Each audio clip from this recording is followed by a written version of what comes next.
It is Friday, November 13th, 2020. It is 8 p.m. Pacific Standard Time, and so you know what time it is. It's time for a little bit of coin metal. And it was yet another non-virtual get your ass kicked at Jiu-Jitsu Friday, although I was notified that I'll be having to go back to the virtual thing for at least a short period of time, because apparently my governor thinks that she's playing fucking Simon Says with the state economy and giving zero regard for exactly how that's going to impact all of the businesses that she proposes to shut down. And honestly, whoever thought that idea up, their only desire is to destroy the fucking economy. That's it. That's the only reason for doing it. It's to destroy small businesses. That is it.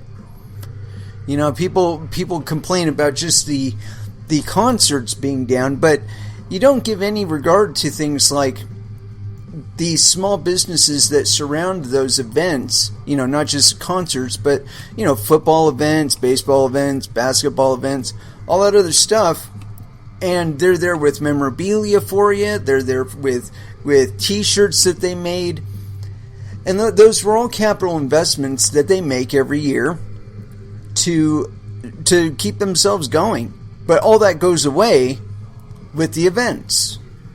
And so, you know, like I said, I don't think that the people that are the architects of these ideas are really considering the full impact of their actions. Anyway, or at least their policies. Whether or not you actually close down, that's on you, kids. You know, I mean, some people do, but that's because, well, you know, they feel they need to. And, you know, I'm not gonna fault them for their decisions. You know, they have a business to run. But, you know, as far as, like, how long they're going to be able to do it, I can guarantee you right now that it's only 2 weeks now. Or 6 weeks, or whatever the fuck the stupid proposed duration is. Whatever it is, it's only right now. But regardless of when it happens and for how long, it's going to be forever. They're never going to change it back. They have no intention of changing it back. They have no intention of stopping the shutdown ever. If you ever comply with it, expect that whatever thing that you do to comply is going to be forever. Because if you give up your business, if you stop operating or whatever, or if you comply with the limitations on capacity and all that's what your business is going to be from now on. Because they don't have any intention of giving you your freedom back. Anyway. Sorry about that. I had to jump deep into that shit because it just pisses me off. You know, I mean, how could you even bother to try and set up a fucking business if you know that the governor can just fucking snap her fucking fingers? Oh, no, you don't get to do business anymore. I've chosen to freeze the economy so that the spread of COVID will slow down. Give me a fucking break. We've been doing this shit for 7 fucking months. It's killed less than 250,000 people, supposedly, and I don't even believe those fucking numbers. I believe the number, if there is any, associated directly with COVID-19, not some fucking other version of the coronavirus that they're just counting as Corona-19, whatever. I don't believe in any of the shit. But more importantly, I don't believe that's a justification for taking away freedom. What sense does that make? I'm going to take your freedom because there's a flu bug going around and you might catch it. Give me a fucking break. That's not even a republic anymore. That's like dictatorship bullshit.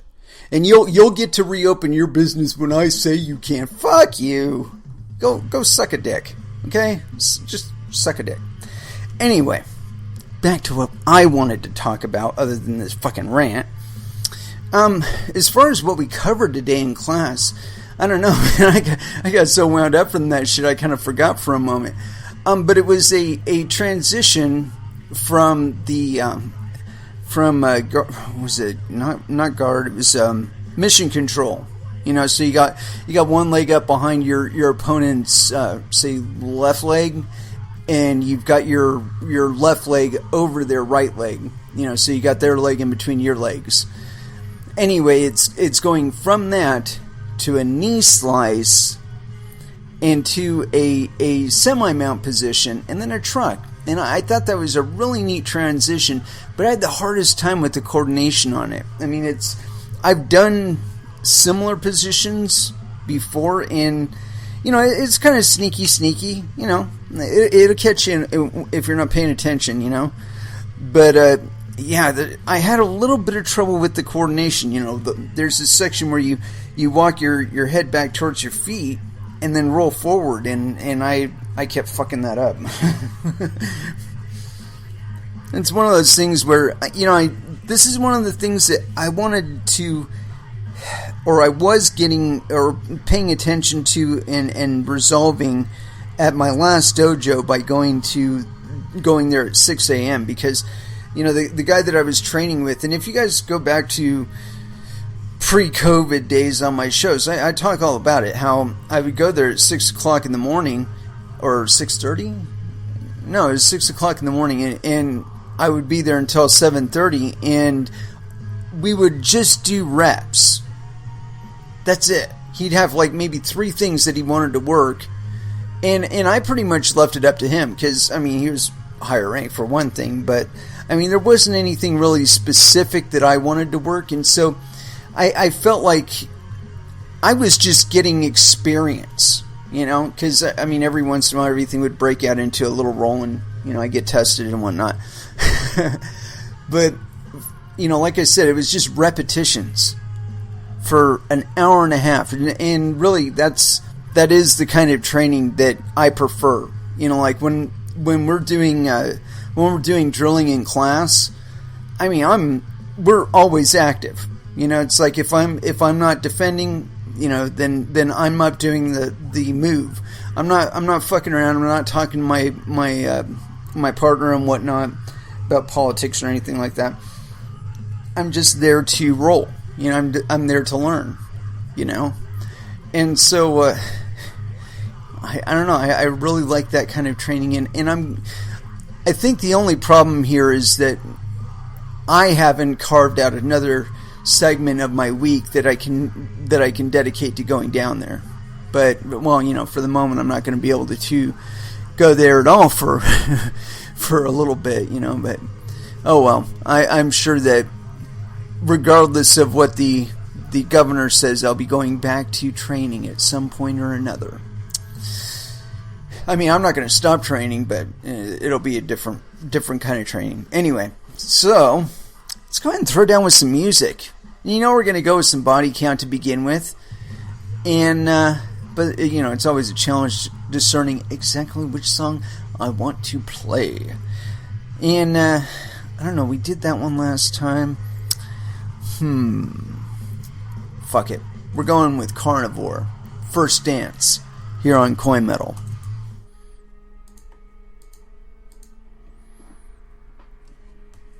And that was Kingdom of Sorrow with God's Law in the Devil's Land. And so, as far as what we're going to get into today, there's been this phenomenon, shall we say, and it's been kind of constant for pretty much as long as the internet has existed, that the original, actually I would say as long as home computers have existed. Back in the homebrew days, there was a lot of software that was circulating around that was the product of homebrew guys, and so of course it was freeware. I would argue that a lot of what we use today is at least based conceptually on freeware, And this fact about software, that it can be free, that you can have open source software out there that pretty much anybody can download and, create a new copy of or a new iteration of, and release it out as their own. And this has only been accelerating. Ever since Red Hat came out, it's been this progression towards more and more free stuff. Stuff that you don't have to buy a compiler in order to be able to compile software. And so that being the case, that software and information wants to be free, and people want to share information. When you build stuff on top of it, or when you build stuff with it, it's suddenly subject to the same rules that apply to all free software, and that it is free or can be made to be free. And this lowers the cost of attacking a particular project by a great deal. So if you are a developer, if you're using other people's libs and stuff like that, then you can be subject to the same exploits that have been taken advantage of on those projects. And because of that, there's been this ever-raging battle trying to confine software from other people, or from certain groups of people. So let me see. What's a good example? The DVD codec. I don't know if you guys remember that. Some of you aren't old enough to remember it. But there was this point when Sony and all of the media producers got together and they're like, hey, you know what? We want to make our shit to where you can't copy it. And so we're going to craft our own DVD codec, and we're going to share it with the player people so that they can play our DVDs and shit. But that's the only people we're going to share it with. And we're going to make it so secure that people aren't going to be able to rip the movie straight off the DVD and distribute it freely on the internet, because that's what was going on. And it turned into this arms race where before the thing would even be available on the shelves at Blockbuster, in the DVDs in Walmart and shit like that, before it was even encoding any movies to be put on the shelf, somebody released it. They released the fucking codec. There was fucking t-shirts with the fucking code printed on the codec, code for the codec on the fucking t-shirt. I mean, so anyway, that was a little pretext for what I got here. Gizmodo.com, Nintendo's new game and watch hacked a day before its official release. And this is by Andrew Liszewski. So, yes, penis. And this is authored today at 9:18 a.m. No indication of time zone. Shame on you, Andrew. Continuing. As exciting as it is to retro games to see Nintendo resurrect its earliest handheld consoles with just 3 games on the new Game & Watch, 2 of which being Super Mario Bros., it's not surprising to see hackers already cracking the hardware open to see if there's the potential to add more titles.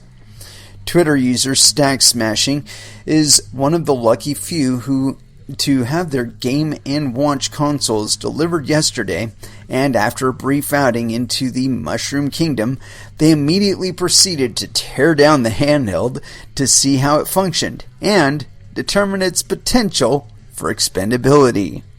It appears to use completely different hardware than the NES Classic Edition from a few years ago, which has already been successfully hacked. The good news: Stack Smashing discovered that the Game & Watch seemed to load a Super Mario Bros. NES ROM file into the device's RAM, which means that the ROM file could potentially be swapped with a different one, allowing other games to be loaded and played on the handheld.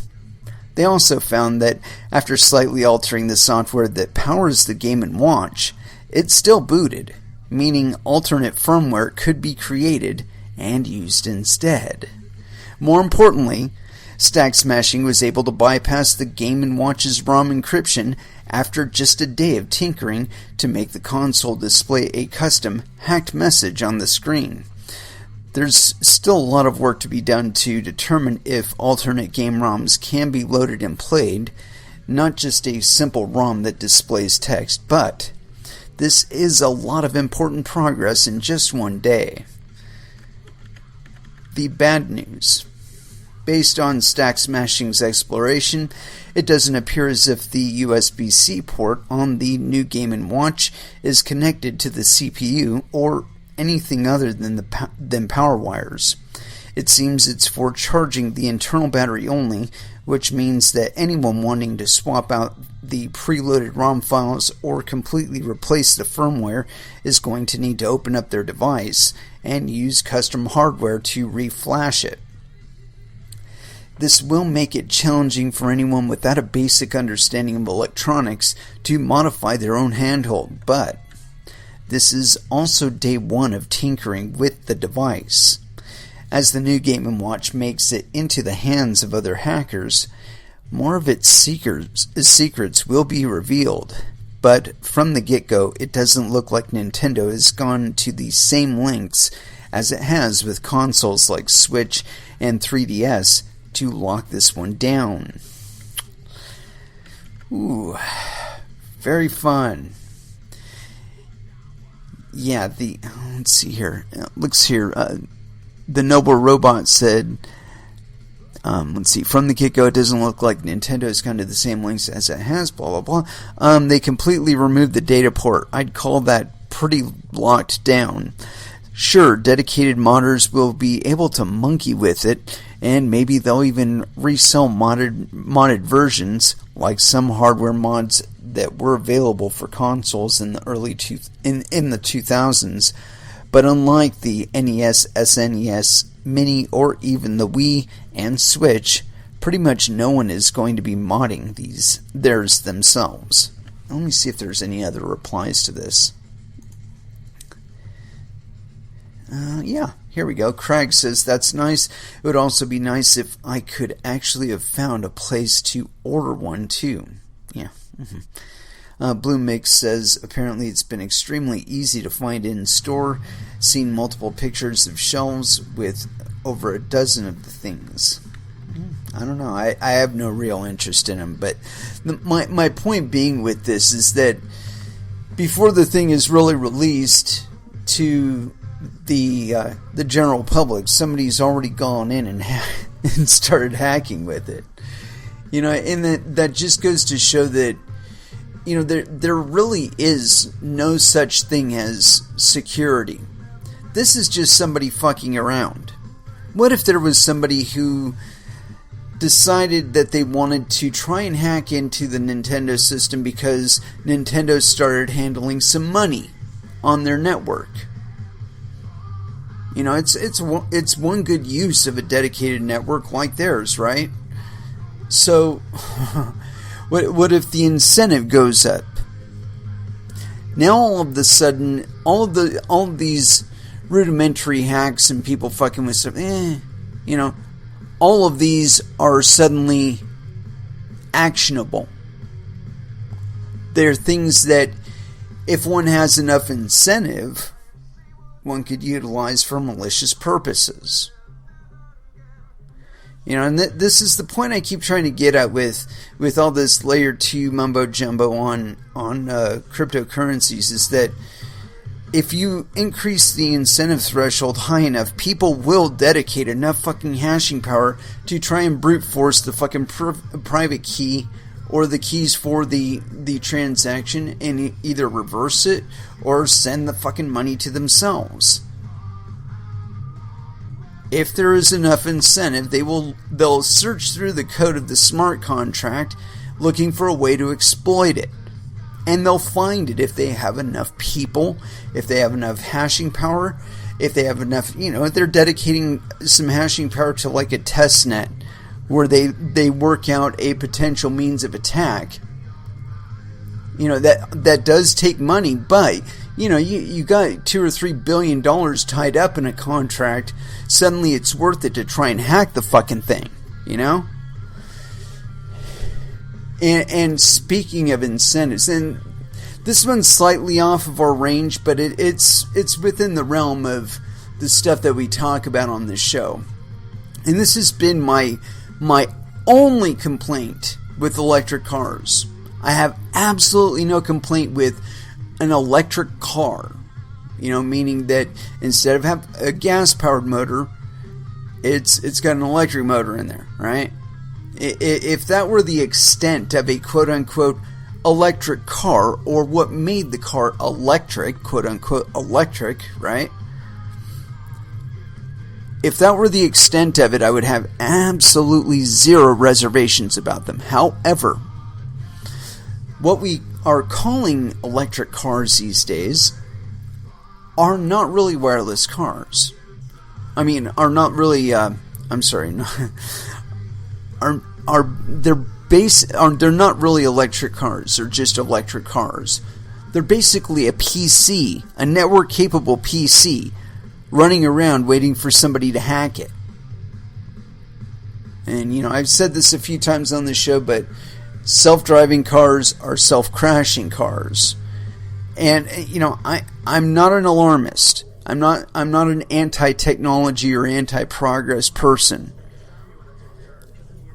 However, I do not believe that it is absolutely necessary in order to have an electric car for it to be a network-capable PC that I drive around waiting for somebody to figure out how to hack and take the control away from me.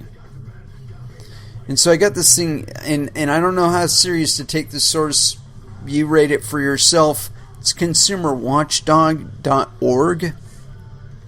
And this is by Jamie Court. Consumer watchdog hacks at Tesla to prove the dangers of wirelessly connected cars. And this is authored on 11/13/2020, so today at 10:58, I'm assuming AM, because there's no indication otherwise, and I can just assume that. But yes, penis.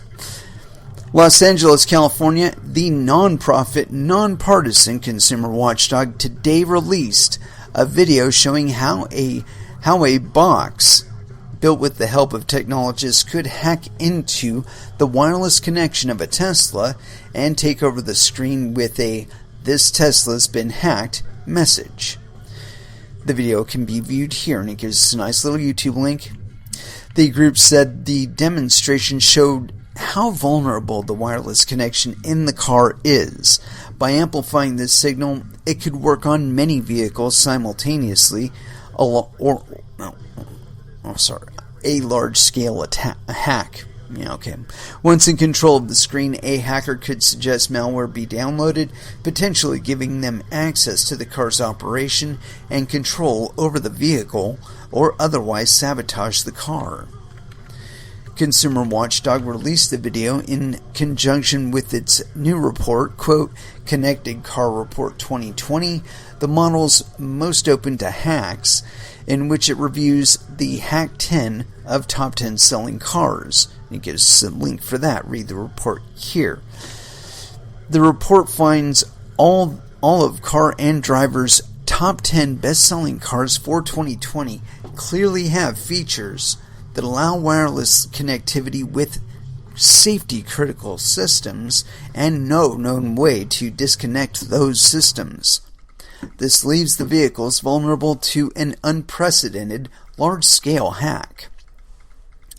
The 2020 fleet is wired for remote start options that connect to safety-critical systems wirelessly and leave these cars vulnerable to fleet-wide hacks, said Jamie Court, president of Consumer Watchdog. And again, I don't know how serious to take that one. Quote, the remote start capability is accessed through the same digital systems that control steering, acceleration, and braking, potentially giving hackers control over those as well. Automakers acknowledge to their shareholders that their designs are very vulnerable to malicious hacks, at the same time as they promote their wireless start features to the public as a panacea. If Consumer Watchdog can hack a Tesla's wireless connection from outside the vehicle, imagine what mischief a hostile foreign actor could do with exponentially more resources. To prepare its, quote, Connected Car Report 2020, Consumer Watchdog reviewed technical specifications and surveyed dozens of sales departments and service technicians at major car manufacturers. The nonprofit group found that many dealership employees misrepresented that the safety-critical systems of top-selling models are linked online and the dangers of such connections. None of the cars come with an apparent method to disconnect the car from the wireless connection. When safety-critical systems, brakes, engine, steering, are connected wirelessly, there is the possibility of that connection being hacked on a fleet-wide basis. This danger is outlined in Consumer Watchdog's previous report, quote, Kill Switch, Why Connected Cars Can Be Killing Machines, and How to Turn Them Off. Oh my gosh, that doesn't sound like a very unbiased report. Sorry. The group reserved its grand prize of most hackable car for Tesla based on its history of hacks outlined in the, quote, Connected Car Report. For example, in July 2017, Tesla CEO Elon Musk professed that the biggest danger of autonomous car technology was, quote, a fleet-wide hack. In August 2020, it was reported that just months before that 2017 statement, Tesla had faced a fleet-wide hack, but failed to reveal it to the public or regulators. Instead, it paid the discoverer of the problem to keep the incident quiet. Read the story and it gives us a link. The company also faced a series of hacks by Keen Labs, a prolific hacker group based in China. Unlike, quote, white hat hackers that disclose their findings privately to the company in exchange for payments called bug bounties, Consumer Watchdog did not contact Tesla about the vulnerability it found. The consumer group said that the point of the hack was to show that Tesla's failure to commit to security by design puts the public at risk, and it should have to face that fact in the light of public scrutiny. Tesla has dismantled its North American Public Relations Department and does not even have a liaison to the public to address safety concerns. Consumer Watchdog tweeted at Elon Musk, Hey Elon, hacked your Tesla, can you figure out how? Quote, Elon Musk will either figure out how he hacked the Tesla and patch the problem, or he can drive his Tesla down to our office and we can show him how he did it in person on his car, said court. Quote, the point is, Tesla's system is insecure by design and puts the public at risk. Musk and the car industry need to pay attention to the risks. As we see in the video, we could have amplified the signal and performed the same hack on many Teslas simultaneously. It is inherently dangerous to have unsecured wireless connections to safety-critical systems in cars. You know, the more I read these hack kinds of things, the more I read them, the more I get this impression that a lot of our shit is being formatted in ways that are easily accessible and easily hackable, and that we're not talking about things like your PC, we're talking about things like your car, like your bank account, like your investment account at JP Morgan and shit. I mean, come on now. This stuff is possible. We talk about these hacks with like ransomware and shit. We talk about them all the time. And the biggest problem is that there's very, very little consideration given to security. And as a matter of fact, if I were to set up any kind of like advisory business or anything like that. It would be on security. I would be consulting just the customer service agents. I mean, I caught a faux pas today where the customer service agent told me who I was. They didn't ask me who I was. They told me who I was. If I was a social engineer, if I was a practiced social engineer, I could have got my everything out of her. And this is not a new problem. And I can guarantee you that person is being paid minimum wage and nothing else. Because she didn't even try and pimp any product or anything like that. She didn't try and upsell me. She didn't try and point me to no. It was straight up business, address the problem. But again, she was nice. She was pleasant. But she told me who I was. She's a fucking security leak. I mean, really, it takes the wrong person to be making that same call. And that's that. It is possible to fucking get somebody's SIM or get access to their phone through a similar means. Because, of course, I can imagine right now that if I were to try and get a job at a third-party organization that was doing customer service calls for AT&T, that the individuals being employed there, although they may have modified their attitude with trying to upsell people on customer service calls and shit. They may have changed that policy. But even so, I could guarantee they're not being paid more than $2 above the minimum wage. And that class of person is a fucking security leak. There's not a high enough incentive to not abuse the position. You're giving these people, they have access to your bank accounts, your fucking credit card numbers. And I mean, I'll tell you what, they start running into a pinch, on getting their rent or maybe their car insurance or something. Fuck you. You're going to start looking like a target. And so I'll say it now, if you're running a business and you've got people that interface with the public that also are like documenting things like their bank account information or whatever, please get somebody who knows like how to defend against social engineers. And for fuck's sake, pay the people enough money to where they're not looking at that bank account as some fucking thing that they can tap. Now, I'm not saying make them fucking rich or anything, but come on now. You have to treat security problems as security problems. You gotta regard it as like a window, okay? Are you gonna have a window in an area that has your cash registers and stuff like that you're gonna fucking leave money in at night? Do you have that window closed? Do you have that window locked? Are there bars on that window so that nobody from the outside can even get to it? How much security are you willing to put on that window, knowing that there's money on your side of that window? Okay, that it's same thing. Same thing. This is a portal into somebody's money. This is a portal into their personal information, and so you must treat it as the fucking door to your submarine. You're 300 feet underwater, and that thing has to be fucking sealed tight.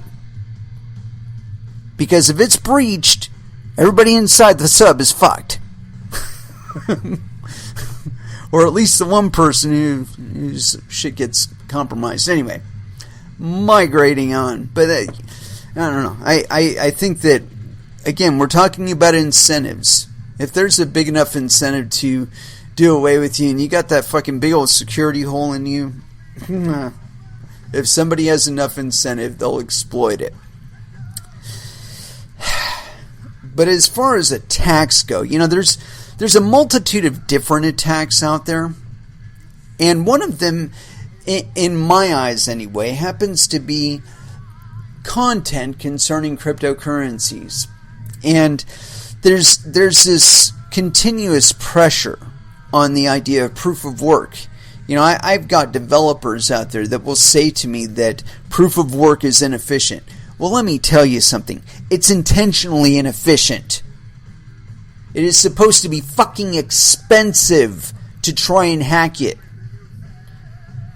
If it is not more expensive to hack it than it is to simply mine it, then people will hack it. And I mean, I don't know what I have to show these people in order to prove that to them. You know, I mean, these are knowledgeable people too, and just it makes me want to slap them because, you know, I feel like they're pushing somebody else's agenda when they say stupid shit like that. And I'll give you an example of exactly why that is stupid shit. Is that, yes, Bitcoin mining is intentionally inefficient. But what that does is it puts the onus on you to do it more efficiently than anybody else. And that means buying hardware that is of higher quality, that runs faster, that runs cooler, that is smaller and occupies less space than anybody else's hardware. And so that motivates manufacturers to make hardware that is smaller, cooler, faster, more powerful than their next door neighbors or their other competitors in the hardware manufacturer market. Now, for those of you who are completely unfamiliar with the manufacture of computers and computer hardware, understand this, that when they make ASICs, they don't just make ASICs in a big-ass factory, because there's just not enough demand for the ASICs in order to dedicate that 300 fucking city block long factory to manufacturing exclusively ASICs. So what that means is they have to occupy that manufacturing time with something else too. So like CPUs, RAM, motherboards, shit like that, okay? But what that means also is that they can't retool every fucking time they get a new project coming down the line. That whole fab is dedicated to one spec measurement. They tend to be. I mean, that might have changed in the decades since I've worn a bunny suit. But they have an entire factory that's dedicated to, say, 10 nanometer spec. Every fucking circuit that they carve on a wafer is 10 nanometer spec. That's what that fab is. It's a 10 nanometer fab. They don't retool the entire fucking fab to like a 14 nanometer for one project and then to a 21 nanometer for another project. And no. That's terribly inefficient. You know, I mean, you literally have to change out machines that you're manufacturing with. No. So they keep the entire fab at 10 nanometer. So that means that when Intel has a batch of new whiz-bang processors that they want made, and it's 10 nanometer, the fab in question is in contention to get that contract, and potentially will, because it's much more efficient to keep the line running with 10 million fucking CPUs that they're manufacturing for Intel than just ASIC devices. Okay. The point being that it makes everything more efficient for these people to be competing to be the ASIC boxes in your hash farm, or be the GPUs that are on your racks. And this makes everything better for everybody. And if you haven't noticed it, I don't know what to tell you. Everything has gotten smaller, cheaper, faster, cooler, runs more efficiently in electricity, more powerful. And I will tell you right now, it is the product. It is a byproduct, rather, of this direct incentive that Bitcoin gives for efficiency. Again, it puts the onus of efficiency on the miner. You want to make more money? You better be buying fucking high-class fucking hardware to be dedicating to mining. Otherwise, you are just wasting process time. And so that motivates manufacturers to make even more efficient hardware. Now, I'm not going to go back all the way through that again. You can just rewind and listen to it if you're listening to this on YouTube. But the point being that that's the wonder of Bitcoin being inefficient to mine, is it motivates people to make more efficient hardware. Anyway, continuing. Bitcoin and the illusion of intrinsic value. And this is by Scott Cipollina. And I just had a conversation with somebody about this today. So I'm wondering if Scott might have been the person that I was talking to. Anyway, this is authored on November 13th, 2020. So today. The question of whether any currency, fiat or crypto, has intrinsic value has long been a source of controversy and debate. Yet, when you really test the idea, it turns out that Bitcoin, much like any other form of currency, has no intrinsic value whatsoever. I would argue that's incorrect, but anyway. In philosophical terms, intrinsic value is a property of anything which has value by virtue of its own nature. In other words, something that retains value regardless of how humans perceive it. On the other hand, things with extrinsic or instrumental value gain their value purely based on the properties or the perceptions of people. But what about Bitcoin? Does Bitcoin have intrinsic value? Put it this way, are we really saying that a truly independent global network of dedicated equipment on a 100% uptime network, transferring and storing value between millions of people, doesn't have value? Jason Dean, Bitcoin analyst at Quantum Economics, told Decrypt. The answer for Dean, at least, is that Bitcoin clearly has intrinsic value, at least in the same way that equities, bonds, and other financial instruments do. He added that, quote, there can only be subjective debate over what level of intrinsic value is, and should we even consider that important enough to do so? Yeah. Dean's view has been defended elsewhere. Some argue that Bitcoin is an example of a, quote, energy currency, whose value lies in the resources consumed by its production. Others point to the technology that underpins cryptocurrency. Cryptography is the main justification for its intrinsic value. Yeah, silly asshole. Quote, look, if you don't believe in Bitcoin, you're essentially saying you don't believe in cryptography, Anthony Pompliano, a popular Bitcoin podcast, said on a CNBC panel in July 2019. Pompliano's statement raises an interesting question. Can Bitcoin attain intrinsic value based on the technology that underpins the currency itself? Yes, no, maybe so. Cryptography, Bitcoin, and intrinsic value. Cryptography is the technology that underpins Bitcoin's functioning as a cryptocurrency. Loosely defined as a method of protecting information through codes, cryptography is what makes blockchain technology possible. Advocates of blockchains suggest the technology is immutable and thus intrinsically valuable. Therefore, so must the cryptocurrency that is based on cryptography be intrinsically valuable. Yeah, that's a tautology. Yet this argument doesn't hold water. A currency cannot be intrinsically valuable simply because the tools we use to buy and sell with it are valuable themselves.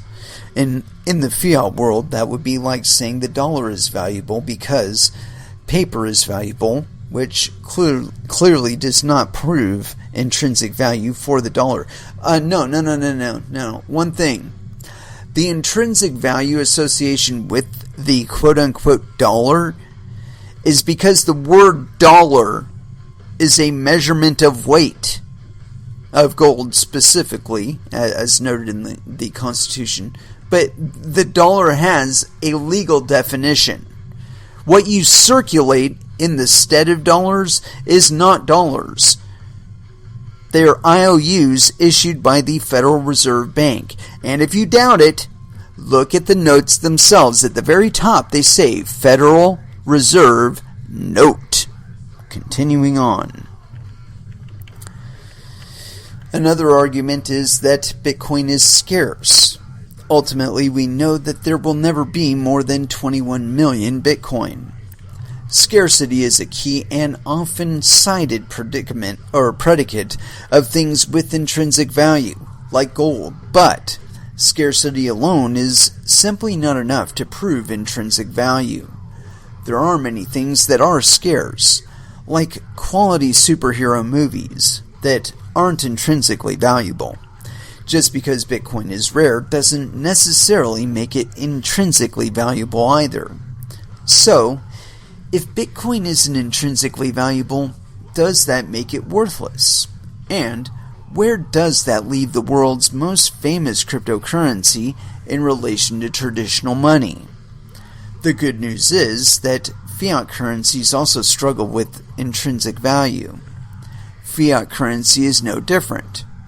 There was a time when the US dollar, chief of all fiat currencies, was considered to be intrinsically valuable, but times have changed. Yeah, it's because we can't prove that we have enough gold to support the amount of dollars that are in circulation. Continuing on. The gold standard was a system where a government's currency was formally tied to the value of gold.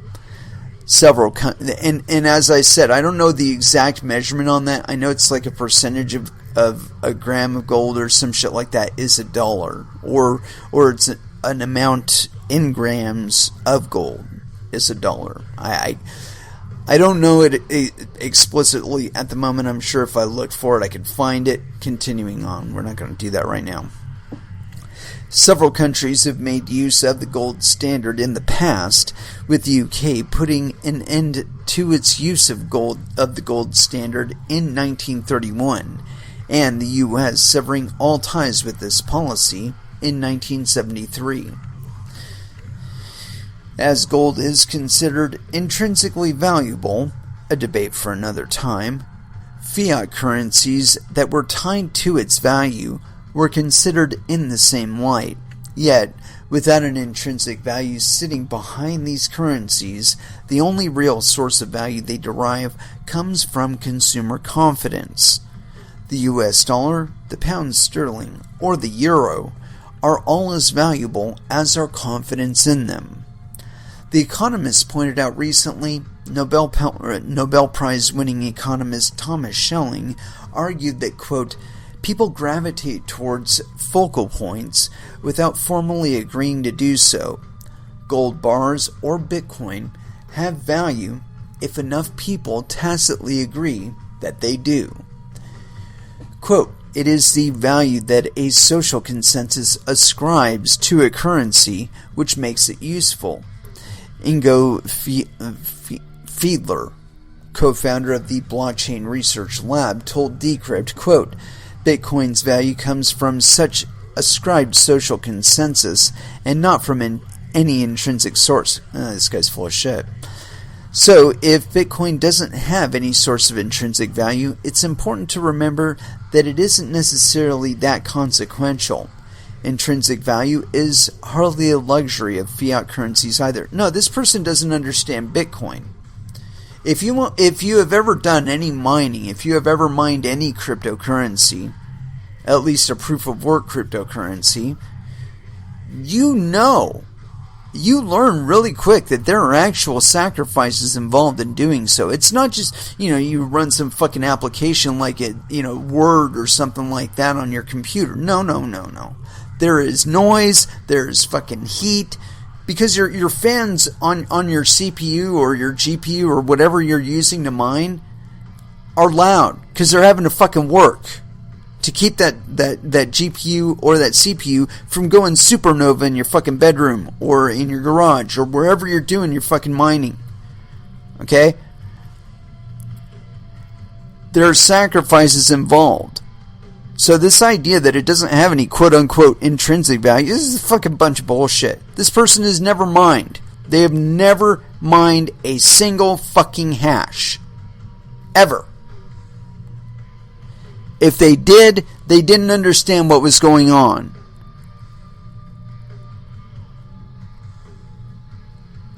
I'll tell you, I understood what was going on. It was fucking, I think it was at least a month that I ran that thing. My fucking room was 15 degrees warmer than the rest of the fucking house.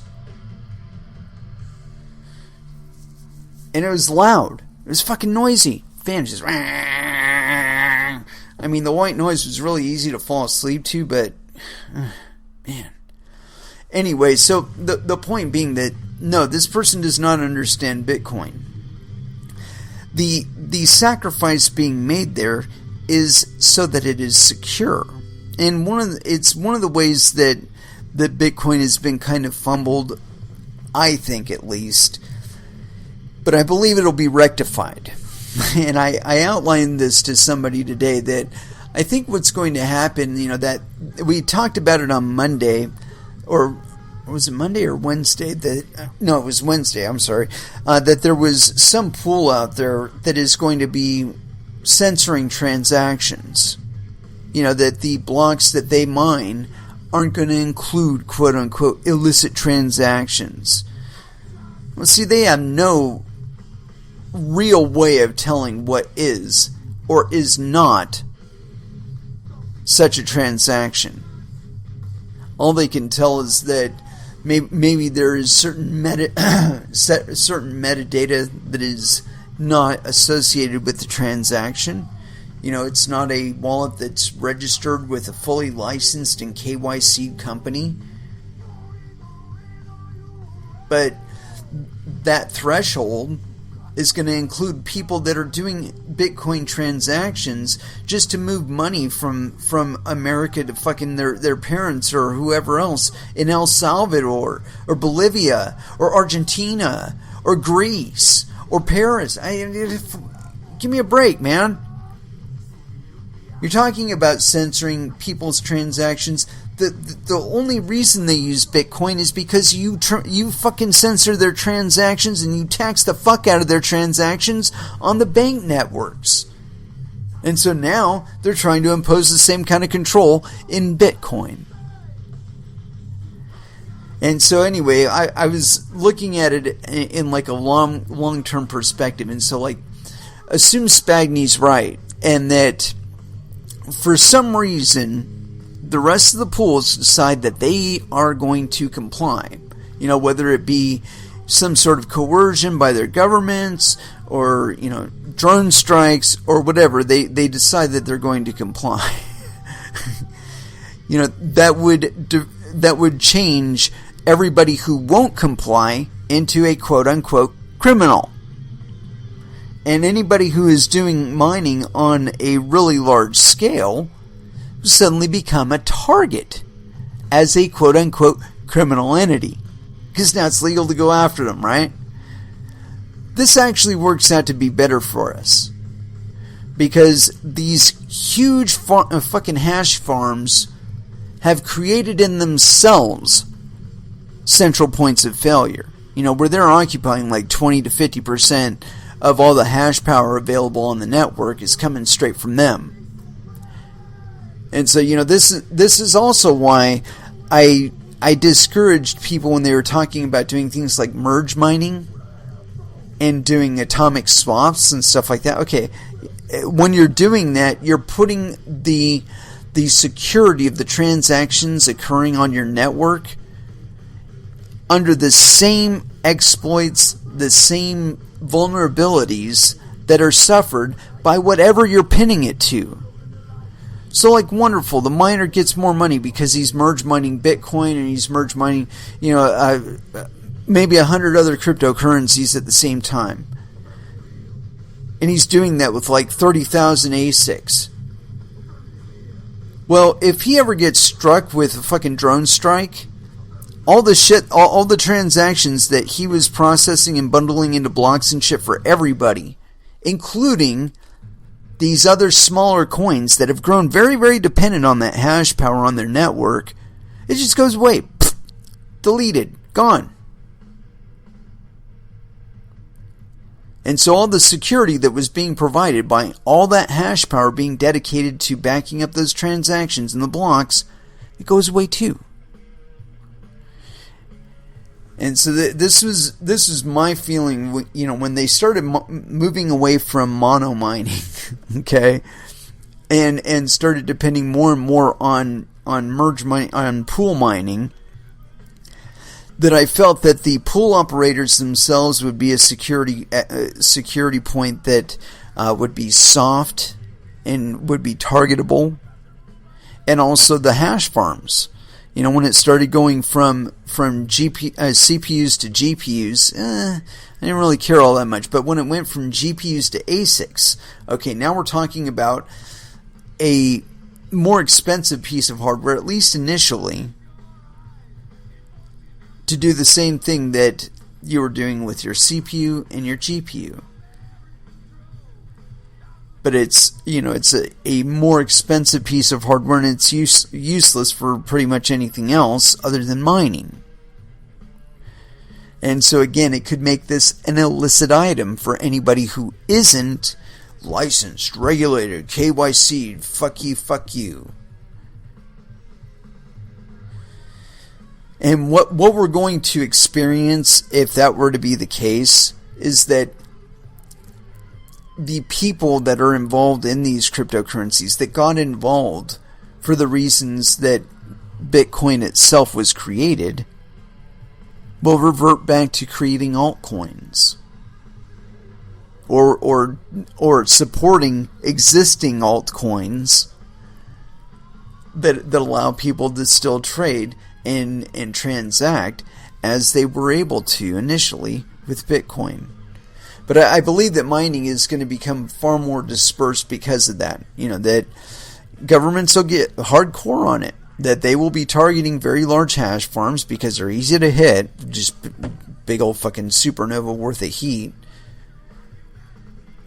And, you know, that everything that got dependent on those would be certainly under threat. And you know, it's funny is that you can always tell the entities that are serious about what they're doing in cryptocurrency because they themselves are dedicating hardware to it. You know, so like Fidelity, they aren't renting hash from somebody else. They've got their own farm.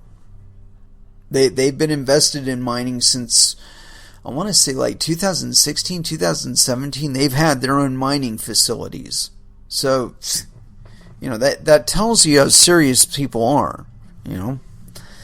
Anyway, so, you know, this guy's argument about intrinsic value, I think he ignores the people that are dedicating their time and their effort to mining. And because he's never been one of them, he does not understand the actual things that are backing up the function of Bitcoin, the existence of Bitcoin itself. And that's not something that's outside the realm of possibility. I looked on Amazon, ASICs have probably never been cheaper. And there's plenty of coins to mine out there, not just Bitcoin. So, anyway, let's go ahead and throw back down with some music. And, you know, I didn't get to any killing joke last time around. Let's go ahead and resolve that. Loose Cannon, here on Coin Metal.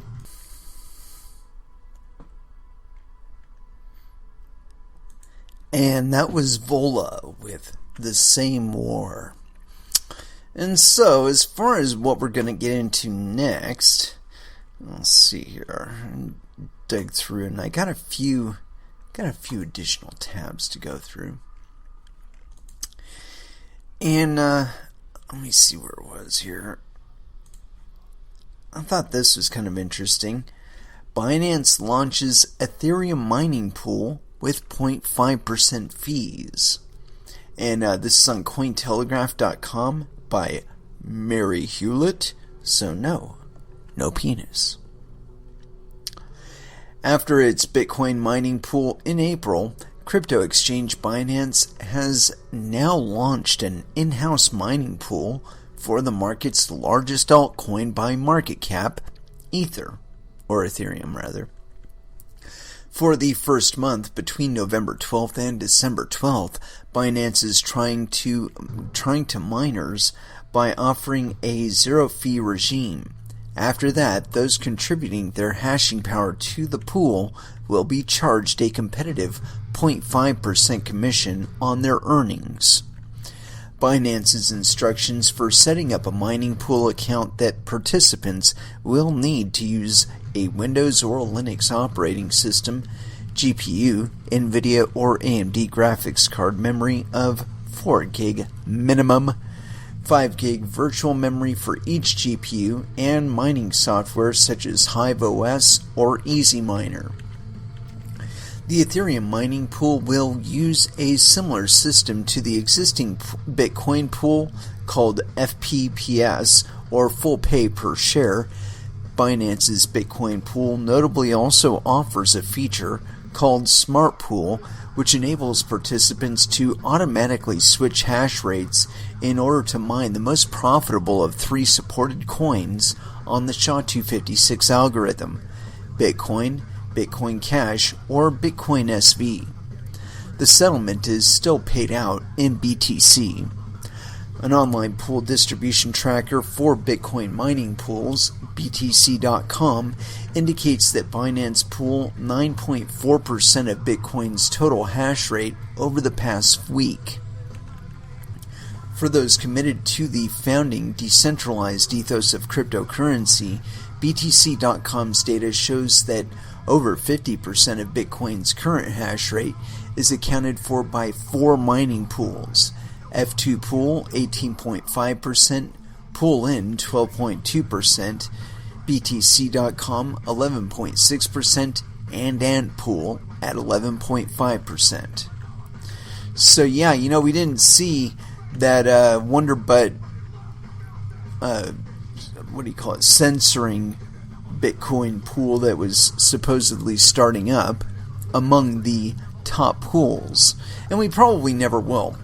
I think that's one of the things that will probably not be entertained by the miners, and I don't think it's something that governments can actually enforce on miners. That the danger to the network itself and all of the monetary value that's on it is greater than just leaving us the fuck alone and doing whatever transactions you're going to do in Bitcoin. It's really simple, The motivations for trying to corrupt or destroy Bitcoin are the same for pretty much everybody.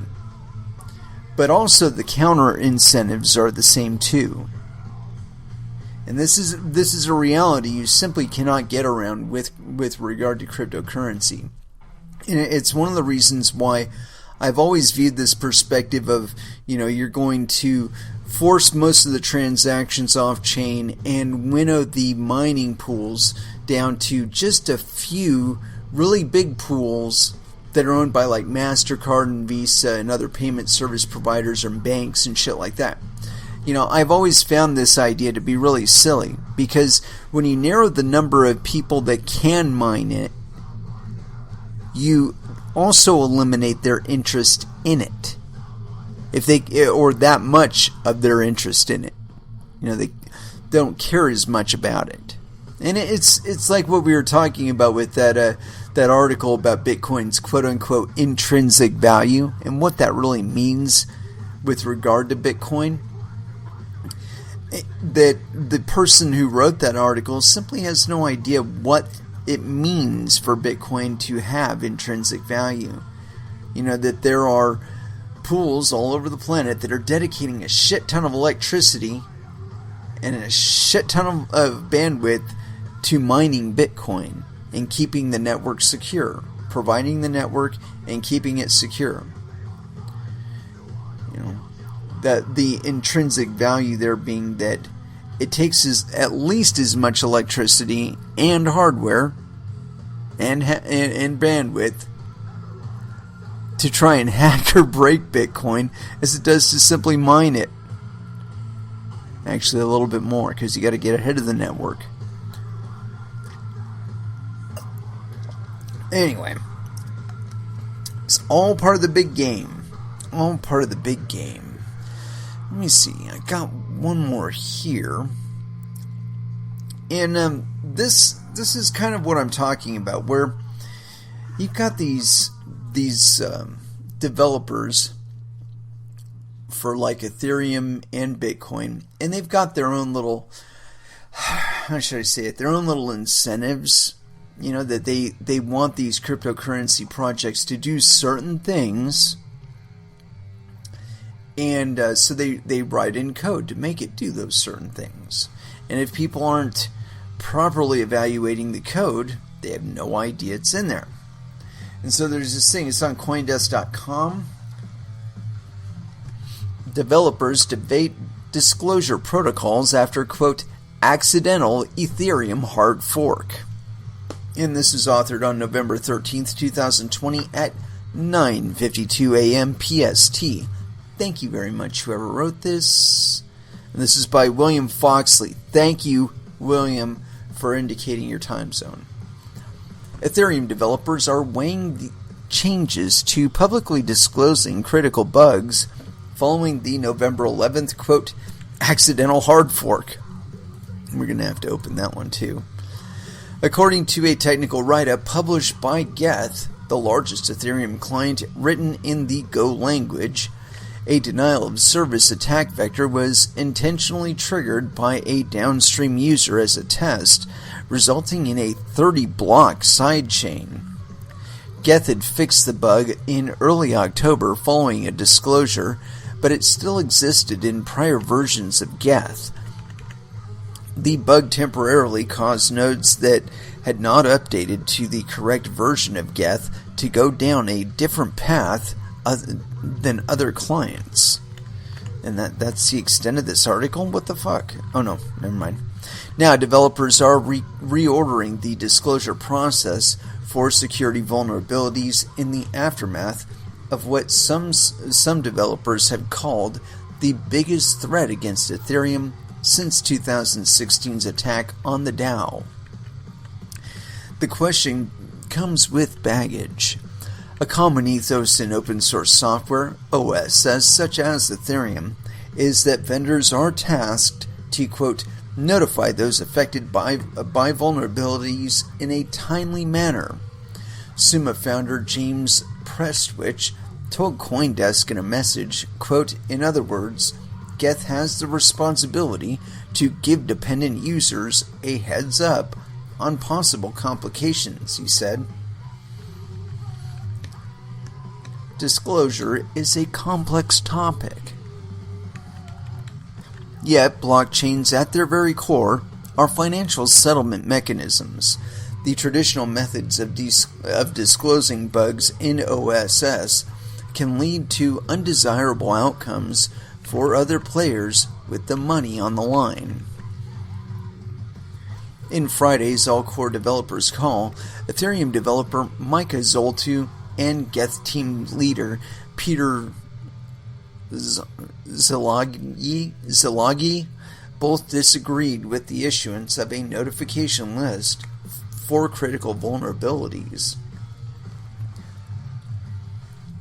Zoltu claimed such a list would create an uneven playing field for projects, while Zilagi, my apologies, said that with every bug disclosure creates a weak point in Ethereum's infrastructure. Bullshit!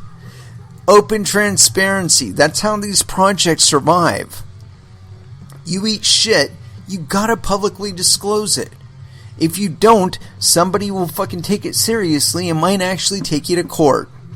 For example, disclosing the bug early to service provider Infura, which most of decentralized finance uses to connect to the Ethereum blockchain, why I don't know, would be an unfair advantage against its competitors. Moreover, the consequences for the larger ecosystem could be severe if privileged information from the list leaked to adversarial parties. Well, whatever. What are you worried about that? You got a fucking public blockchain, for Christ's sake. Given the option again, Zilagi said he would go about the recent disclosure in the same manner, meaning keeping the consensus bug under wraps, although he said at one point during the call they should have let users know a past version of Geth held a vulnerability. Geth has done so for other consensus vulnerabilities, he said. Quote, disclosure is a complex topic, and user safety is paramount, Prestwich concluded. Oh, let's see here. Update November 13th, 2100 UTC. A prior version of this article incorrectly stated that 80% of the network went down the wrong chain. Only nodes that had not updated to the correct Geth version joined the sidechain. How do we know that wasn't 80% of the network? It's entirely possible. But yeah, this is something that shouldn't even be up for debate. It's a fucking open source project, which means there's people that are not involved in the Ethereum Foundation who are making programs for it, who are writing code for it. And they aren't necessarily known by the entities of the Ethereum Foundation or anybody else for that matter. You know, if they're not on like the subreddit or some shit like that. But yeah, so trying to keep this shit secret, it's just stupid. You know, it's much the same with I don't know. I won't compare it to anything else. It's just stupid. You know, the fact of the matter is that people are dependent on this stuff for securing their money, and if they're running down a chain that's going to be orphaned as a product of your forking code, that's costing them money. That's costing them production time.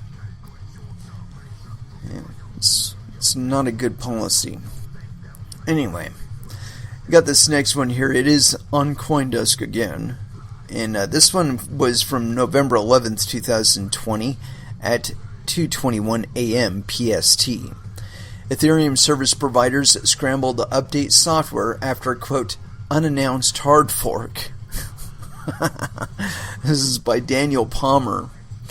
The Ethereum blockchain network suffered issues Wednesday morning with knock-on effects at related service providers.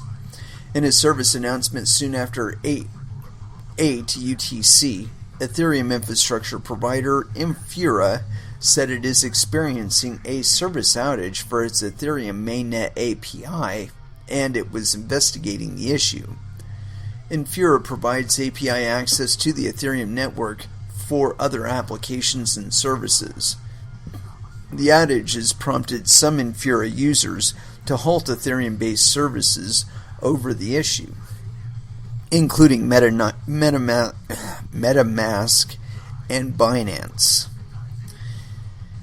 The problems at Infura look to stem from a problem with Ethereum client, Go Ethereum, or Geth. Binance and Blockchain tweeted soon before press time that there had possibly been a split in the Ethereum blockchain. However, Blockchain said it had fixed the issue by upgrading Geth. Quote, at some point, Ethereum developers introduced a change in the code that led today to a chain split starting from block, 11,234,873, or at 0708 UTC, said Nikita Zhoronikov, lead developer at Blockchain on Twitter, calling it, quote, technically an unannounced hard fork. Zhivoronkov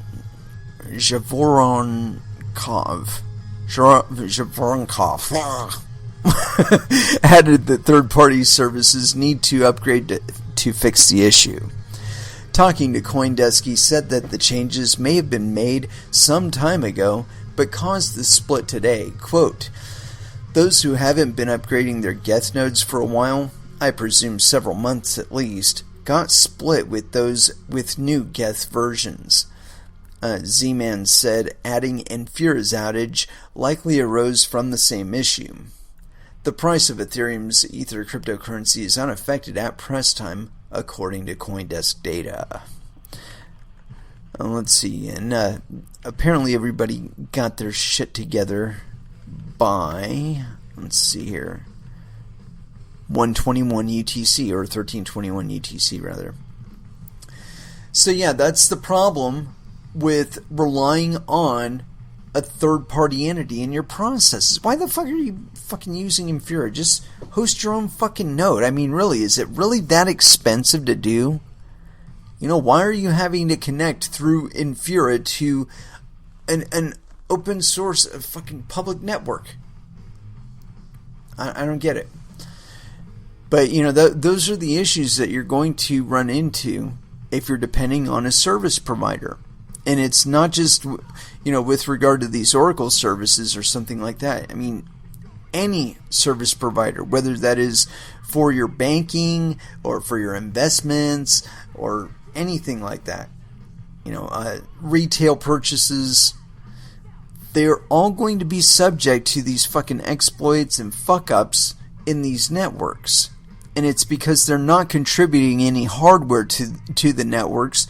They're just contributing more transactions, which is cool and all, but they're going to understand really quick that if they want to continue to participate in this at any real level, that they need that first-person interface with the network, i.e. they need to be mining. At the very least, hosting some sort of node that is connected directly to the network, whether it be, you know, just forming blocks like on the Bitcoin network or mining. But the point being that they will understand the real promise of Bitcoin, which was that even somebody like me out in the boonies with nothing but a fucking PC can exist as a node and mine profitably on the network. Although I don't know if I actually mine profitably. I don't even know if I got the thing to work, if I actually completed any blocks and got any block rewards. I simply don't know.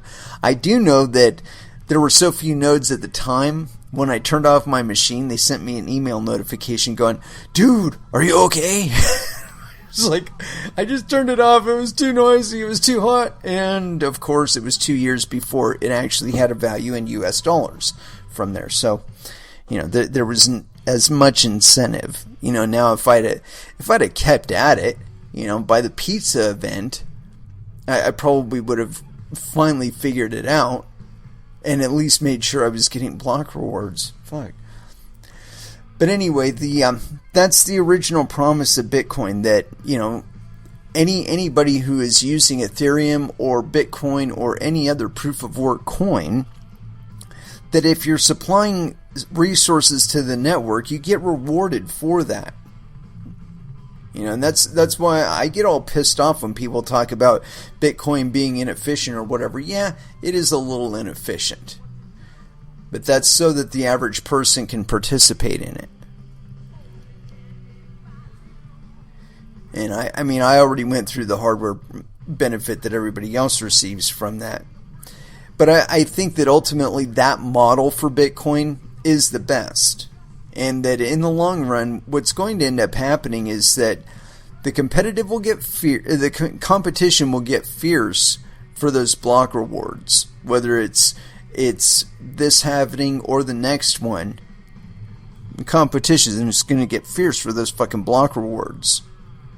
And governments are finally going to get officially into it, because Iran's already kind of slipping into it, where they're trying to nationalize their mining, you know, or at least get it all under state regulated, like license or licensure or something like that. But I don't see that working out in the long run. And it's the same thing with that mining pool that wants to censor transactions. Is they're invariably going to put a premium on quote-unquote illicit transactions. And that's going to motivate people to mine them specifically. Because the fees are going to be they're probably going to be higher, you know.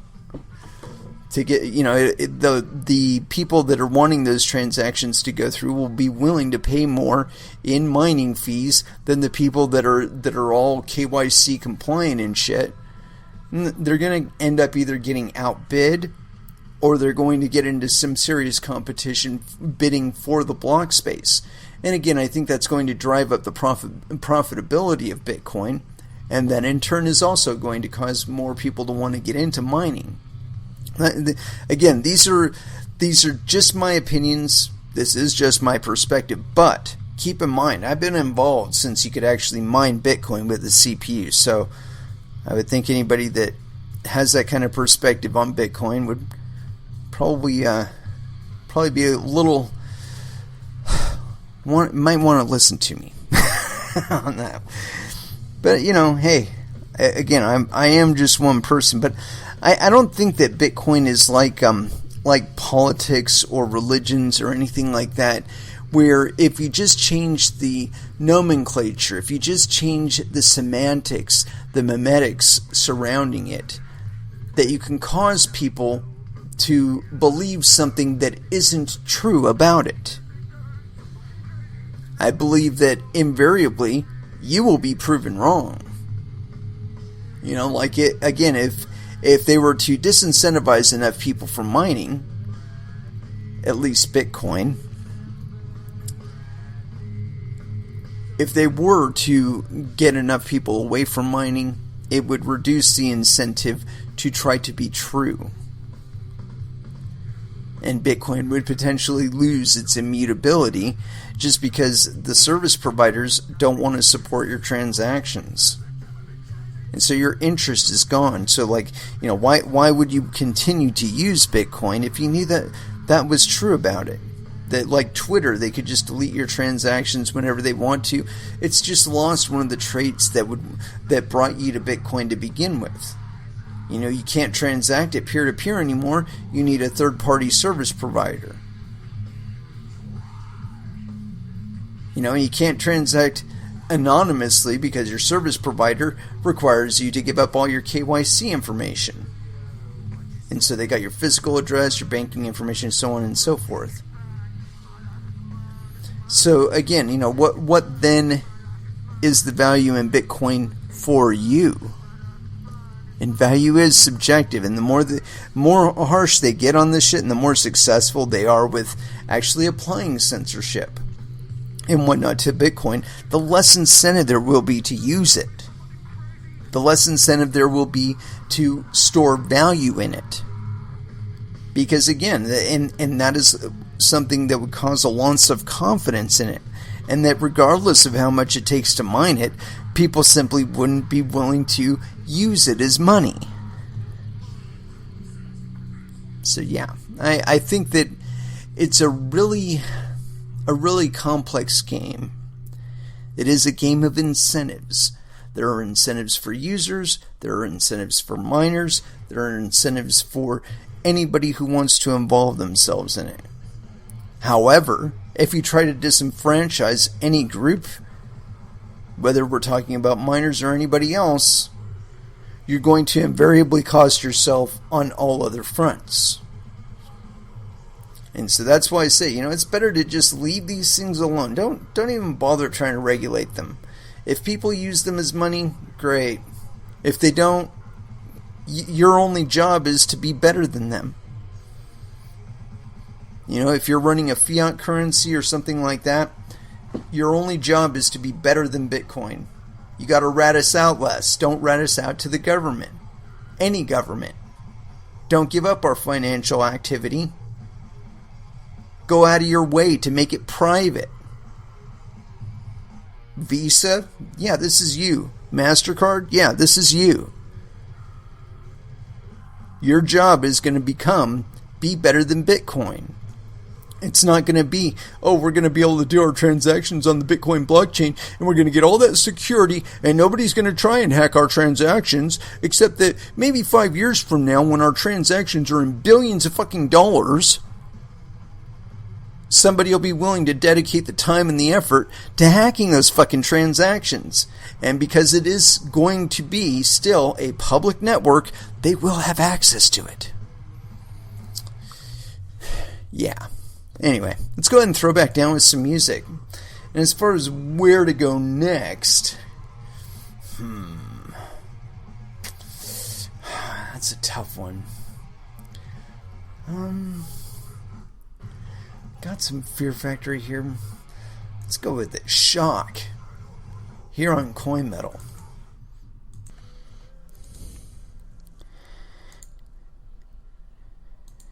And that was Clutch with Escape from the Prison Planet. And it looks like we ran out of landing strip, man. We ran it all the way to the very end tonight. No last dance. It's almost tragic. But we will get by. We will get by, as we always do. But we will be back again on Monday at 8 p.m. Pacific Standard Time. And so until then, I want y'all to trade safe. Do your homework. And watch out for your own bunghole, because nobody else is going to do it for you. And so, thank you very much for listening. I certainly do appreciate the support. And we will be back, like I said, on Monday. You all have an excellent weekend. And good night.